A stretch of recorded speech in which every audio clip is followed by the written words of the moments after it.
I'm Di with Sister Chicks Quilting. Thanks for joining me today. I have a really fun, fast, easy Christmas gift that you can make. Who doesn't love a handmade pillowcase? Handmade. They're so much fun. So here's a set that I've made. How about putting them right side up? And I always make them with 3 pieces of fabric just because I think they're bright and happy, but isn't this cute for a little girl? It doesn't go on my bed. I've slept on them before and my granddaughters love them when they come and visit. Here's a set that I made for the engineer. Let me open this up and show you what the material is. What engineer is not a Star Wars freak, huh? In our family, Star Wars takes a lot of cred. So he loves his Star Wars pillowcases, and he shares one with me. I'm going to show you this fabric and show you how easy it is. I also will have the pattern on my website. It takes 3 seams. That's all, 3 seams. Some people call it a burrito pillowcase, others call it a 3-seam. So I'm going to be using 27 inches of this really pretty Henry glass material. And this is going to be my 9-inch cuff. It's a coordinating print. And then I put some white on it because there's white in the lace. And that is a 3-inch piece. Now all of these pieces are cut from the width of the fabric, or the WOF as we quilters like to call it. But let's get started sewing. This is how simple this pillowcase is to make. You take your accent strip, the 3 inches, and fold it in half so you have a finished edge and an ironed edge, similar to when you make a binding. And then you take your cuff and you lie it down on a table. Oh, by the way, get some pins. You're going to be pinning a lot on this one. So you lay it down on your table. And then you take your pressed cuff and you lay it right on top of this, right at the raw edge, like so, all the way along the top. If you want, you can put a few pins in to hold it down.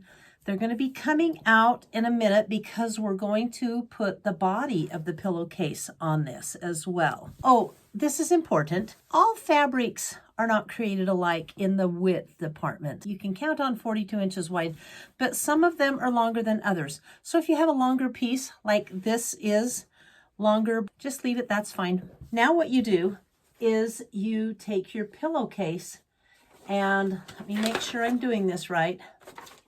You lay it upside down, facing the pillowcase to the cuff, and you match your edges and pin that in place, but just the same places, not a lot of pins, because this isn't the final grouping of fabric.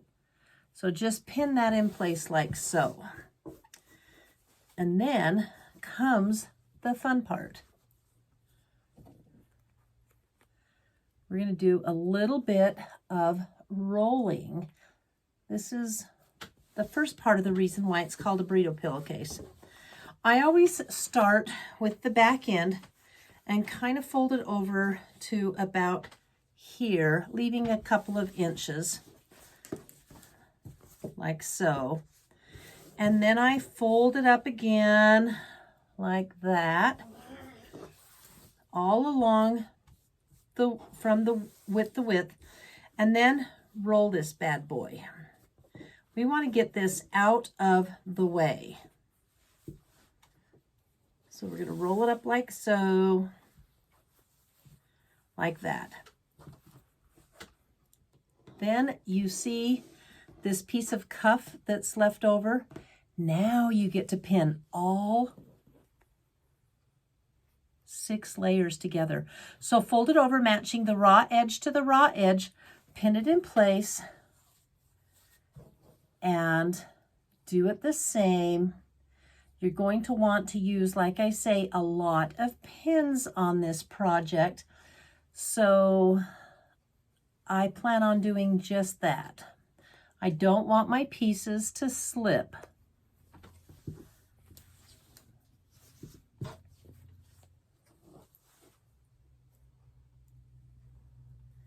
Making sure they're all caught up with the raw edge together, like this. for the whole width of this pillowcase. One more pin here, and it looks like we've got 2 more pins to go before I'm comfortable sewing this. Now, this is your first seam.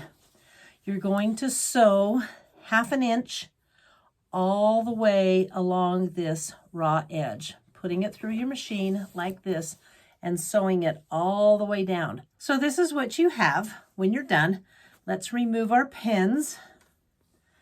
And this is the first unveiling of the pillowcase. And this is why it got its name, the burrito pillowcase, because like I've made a big burrito. By the way, I did backstitch the seams. Now we're going to turn it, and it's a lot easier than you think it is. So you go to the outside and you start turning it like so, pushing it through, and then you can pull this.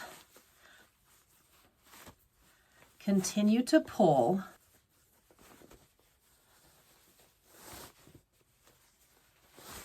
It's probably one of the easiest items I've ever turned in sewing.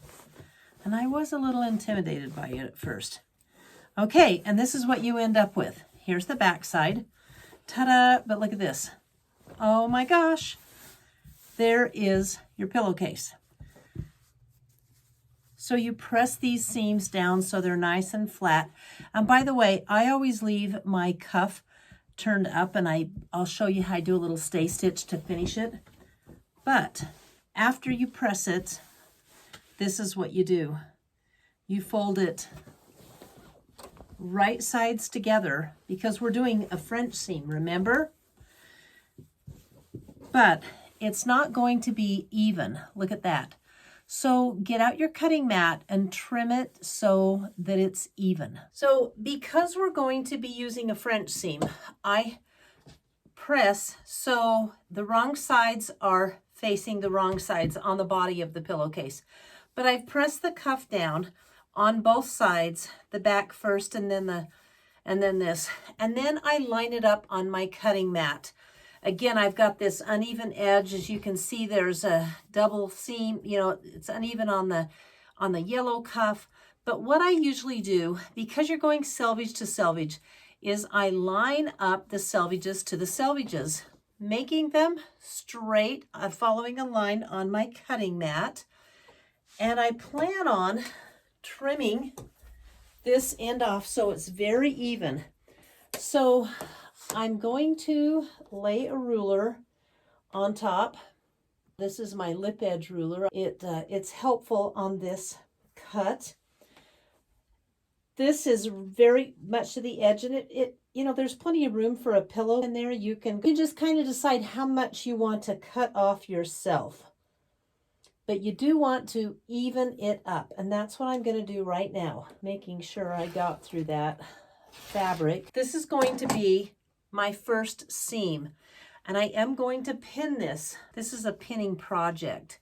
You want to line these edges up. So I always place a pin right where the cuffs meet, and then at the edge of the cuffs. And then keeping all the way down, I'm going to pin this together while it's laying nice and flat. So pin this down. So we're going to run a scant 1/4 inch seam all the way on this pillowcase, but making sure sides don't slip. And we're going to run this seam from here all the way down to the corner, pivoting, and then coming down another 1/4 inch seam.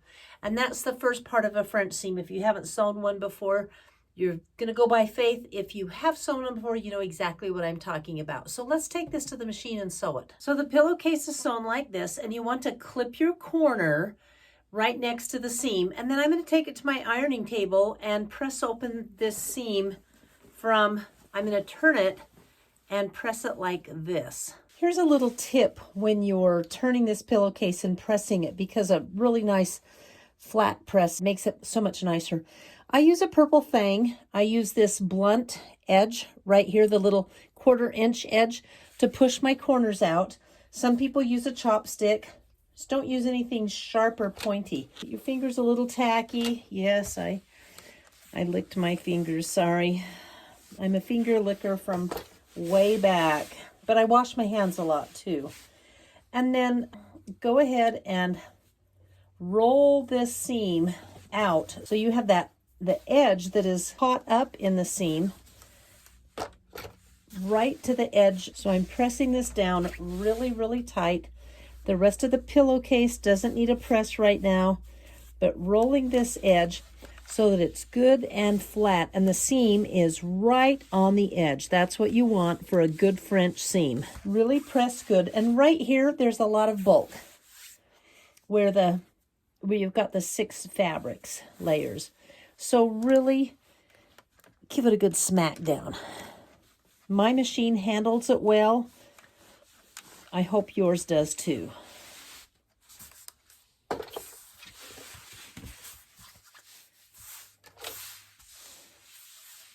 Okay, now we're going to take it to the sewing machine and we're going to sew the 3rd seam. And that 3rd seam, can you guess where it's going to go? Yep, you're right. We're going to start here and go all the way around. And we're going to go a little more than a 1/4 inch. You want to catch all of this in your seam. And this is at a 1/4 inch, so a very nice proud 1/4 inch.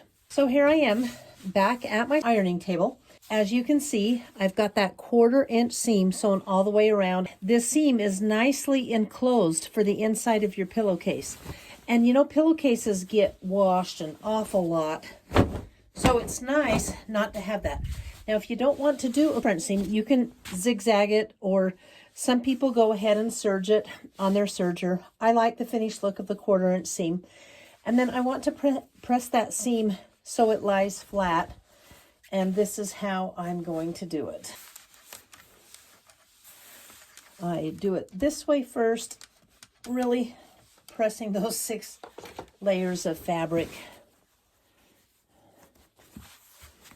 And then all the way up.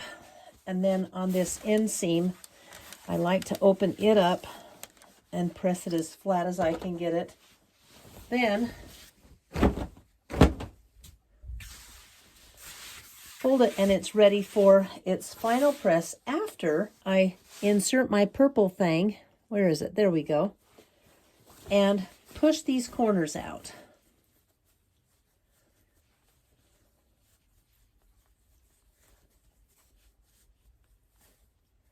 Here we go.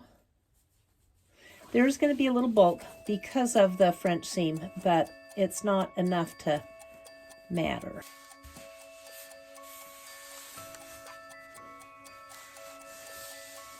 And our pillowcase is done, except for one finishing as an added security measure, because pillowcases do get a lot of use. I'll clip those threads. See how this little seam flip-flops? I'm going to just take a few stitches and stitch it down on the machine. Go back and forth a couple of times. And that's my finish. What a great Christmas present. You can personalize it with fabric that matches the person you're getting it to. Little kids, adults, they all love them.